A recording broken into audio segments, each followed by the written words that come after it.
Bapak, Ibu, serta saudara-saudari yang dikasihi Tuhan kita Yesus Kristus, Shalom. Sebagai orang yang percaya, beta selalu mengajak Bapak Ibu semua serta anak-anak untuk ketong tetap ada dan bersyukur bahwa di dalam ketong punya hidup setiap saat. Apapun yang menjadi pergumulan Bapak Ibu serta anak-anak, apapun tantangan yang Bapak Ibu serta anak-anak alami, mari ketong tetap ada dan berserah kepada Tuhan. Ketong harus meyakini bahwa kasih Tuhan itu selalu ada. Tuhan itu selalu mendengarkan apa yang menjadi setiap pinta doa, harapan dari Bapak Ibu serta anak-anak untuk tetap bagaimana berjuang di dalam menghadapi kenyataan hidup ini. Hal ini pun juga yang dialami oleh Ayub.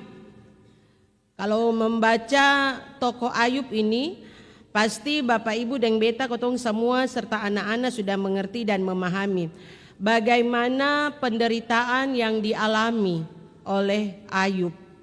Bagaimana Ayub dia bergumul untuk meminta Tuhan selalu ada bersama-sama dengannya. Dia selalu bergumul untuk bagaimana Tuhan mau tolong dia. Dan janji Tuhan itu tepat. Sehingga di tengah-tengah keterpurukan hidupnya, Ayub dia selalu bermazmur. Dia selalu memuji Tuhan dan dia tidak melupakan Tuhan. Bacaan firman Tuhan kita di saat ini, Ayub 28 ayat 20 sampai 28 ini adalah merupakan sepenggal syair dari Ayub ketika dia ada di dalam keterpurukan hidup. Kalau Bapak Ibu serta anak-anak membaca secara utuh dari ayat 1 sampai dengan ayatnya yang ke-28 ini akan tergambar dengan jelas bagaimana Ayub dia mengagungkan Tuhan. Bagaimana Ayub dia selalu memuji Tuhan. Dia merasa bahwa Tuhan itu hebat. Tuhan itu sangat baik di dalam kehidupannya. Sehingga apapun yang dia alami, dia selalu datang dan memuji Tuhan.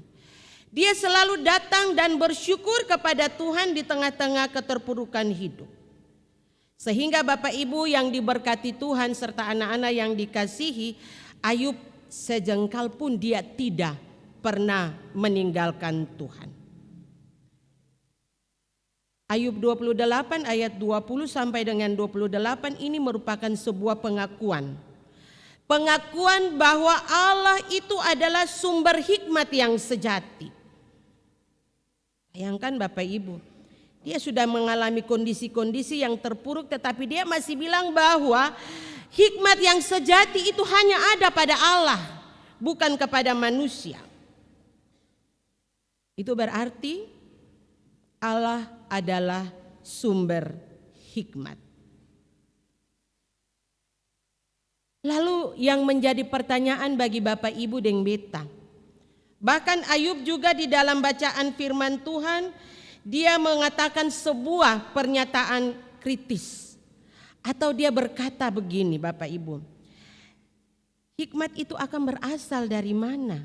Ya, ayat 28, ayat yang ke-20 dikatakan bahwa hikmat itu datang dari mana?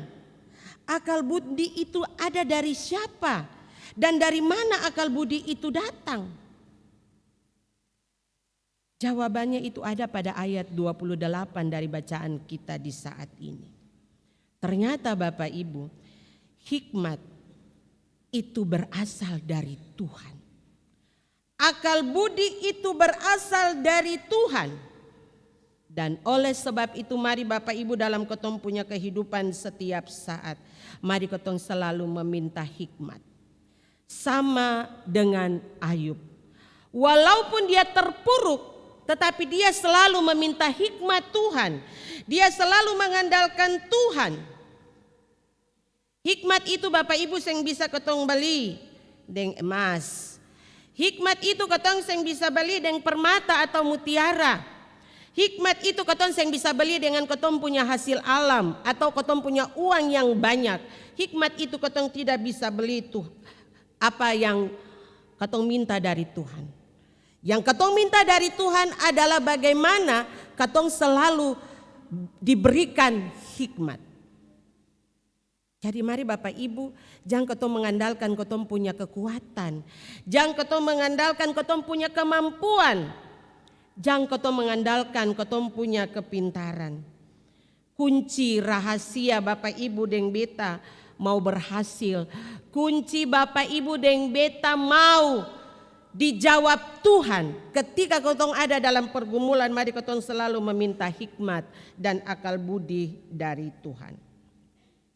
Sebab ketika katong meminta dari Tuhan, maka Bapak Ibu dan beta katong seng bisa serong ke kiri atau serong ke kanan. Katong seng bisa melakukan segala sesuatu berdasarkan katong punya kekuatan atau kemampuan. Tetapi katong melakukan segala sesuatu itu berdasarkan apa yang Tuhan inginkan. Dan oleh sebab itu Bapak Ibu, katong pun tema dalam minggu ini adalah takut akan Tuhan adalah awal pengetahuan. Bapak Ibu, yang dimaksud dengan pengetahuan ini bukan saja katong punya kemampuan intelektual atau katong berpikir segala sesuatu dengan logika. Atau yang dibilang dengan pengetahuan ini katong berupaya mencari segala sesuatu itu dengan kekuatan katong sendiri. Bukan. Tetapi yang dimaksud dengan pengetahuan di dalam Ayub 28 ayat 20 sampai dengan 28 ini adalah bagaimana pengetahuan yang Bapak Ibu dan beta serta anak-anak miliki ini berakar kepada Tuhan. Oleh sebab itu kalau kita menyadari bahwa pengetahuan itu berakar di dalam Tuhan dan berasal daripada Tuhan, mari Bapak Ibu ketong serahkan ketong pun hidup ini kepada Tuhan. Jangan ketong anggap bahwa ketong ini paling pintar dan ketong ini paling hebat. Bahkan ketika ketong ada di dalam pergumulan yang memang berat, ketong saya mengandalkan Tuhan. Ketong cari sana, ketong cari sini, ketong melakukan segala sesuatu menurut ketong punya kekuatan. Bapak Ibu, ketong punya rencana itu bukan rencana Tuhan. Jadi mari katong iko apa yang Tuhan punya rencana. Karena ketika Tuhan punya rencana itu bukan rencana kecelakaan. Tetapi rencana Tuhan itu adalah rancangan yang penuh dengan damai sejahtera. Rancangan yang membawa Bapak Ibu dan beta untuk bagaimana katong bisa hidup dengan damai dan sukacita.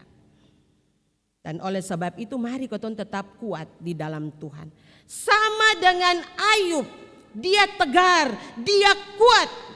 Dan dia selalu meminta Tuhan ada bersama-sama dengan dia. Dia selalu mengandalkan Tuhan di setiap pergumulan hidupnya, penderitaan hidupnya. Karena dia tahu bahwa hikmat, dia tahu bahwa pengetahuan itu merupakan karunia. Anugerah yang terindah yang Tuhan berikan kepada Ayub dan juga kepada Bapak Ibu dan beta.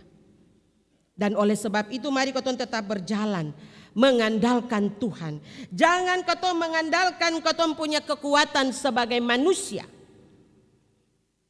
Karena kekuatan manusia itu Bapak Ibu terbatas. Kekuatan manusia itu tidak bisa melampaui kekuatan dari Tuhan. Dan oleh sebab itu mari katong tetap berjalan bersama-sama dengan Tuhan. Katong tetap mengandalkan Tuhan. Tema takut akan Tuhan adalah awal dari pengetahuan. Mau mengajak Bapak Ibu dan beta untuk bagaimana katong merasa bersyukur kepada Tuhan. Katong menunjukkan sikap hormat kepada Tuhan. Jangan katong jadikan Tuhan sebagai tete momo. Tuhan bukan tete momo Bapak Ibu. Tetapi Tuhan adalah Allah yang punya kuasa. Kata takut di sini bukan ketong orang Amran dan Tetemomo bukan. Tetapi yang dimaksud dengan takut akan Tuhan adalah bagaimana Bapak Ibu dan Beta menunjukkan rasa hormat, rasa menghargai Tuhan yang punya kuasa di bumi dan di sorga. Ketong harus senantiasa mengaku bahwa Tuhan itu dahsyat. Tuhan itu bisa menunjukkan segala sesuatu. Keajaiban Tuhan itu tidak bisa tertandingi. Mari kita belajar dari tokoh-tokoh yang selalu meminta hikmat dari Tuhan. Salomo dalam Amsal 1 ayat 7. Kalau anak-anak sekolah itu don tahu. Beta seng tahu anak-anak katekisasi ini don tahu keseng. Tapi Amsal 1 ayat 7 Salomo dia mengatakan bahwa takut akan Tuhan adalah permulaan pengetahuan. Dia mau mengajak ketong semua untuk bagaimana segala sesuatu itu ketong harus mengandalkan Tuhan. Sepintar apapun Bapak Ibu, kalau ketong seng andalkan Tuhan, maka hidup sia-sia. Ketong belajar juga dari Ayub, dengan kesalehannya, dengan kejujurannya, ia takut akan Tuhan, sehingga dia menjauhkan diri dari kejahatan. Orang yang takut Tuhan, dia seng pernah melakukan yang namanya kejahatan. Tetapi orang yang tidak takut Tuhan, dia melakukan apa saja. Yang penting dia puas.